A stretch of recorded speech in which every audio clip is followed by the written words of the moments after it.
নমস্কাৰ, স্বাগতম জনাইছোঁ মোৰ এই চেনেলটোলৈ। আপোনালোকে যদি CTET 2026ৰ বাবে প্ৰস্তুতি চলাই আছে, তেন্তে আপুনি এই টপিকটো একেবাৰে মিছ নকৰিব। আজি আমি অসমীয়া ব্যাকৰণৰ বিভক্তি সম্পৰ্কে থুলমূলকৈ আলোচনা কৰিম। যিহেতু বিভক্তি বিষয়টো এটা খুব ডাঙৰ পৰিসৰৰ বিষয়, সেয়েহে আজি আমি এই ভিডিঅ'টোত বিভক্তিৰ মাত্ৰ এটা অংশহে আলোচনা কৰিম। এতিয়া আমি জানো আহক বিভক্তি মানে কি।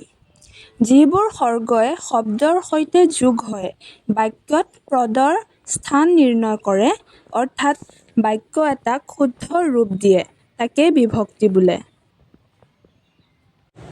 এতিয়া আহিছোঁ এই বিভক্তিৰে এটা প্ৰকাৰ শব্দ বিভক্তি, যিটো আমি আজি এই ভিডিঅ'টোত আলোচনা কৰিম।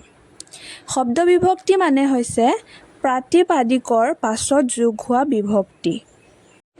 এতিয়া এই তালিকাখনলৈ মন কৰক।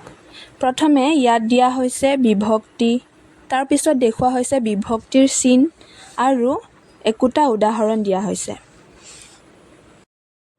প্ৰথম বিভক্তিৰ চিন হৈছে এ আৰু ই, দ্বিতীয় বিভক্তিৰ ক, তৃতীয় বিভক্তিৰ ৰে দি দ্বাৰা, চতুৰ্থী বিভক্তি অক লৈ, পঞ্চমী বিভক্তি পৰা, ষষ্ঠী বিভক্তি ৰ, সপ্তমী বিভক্তি ত আৰু এ।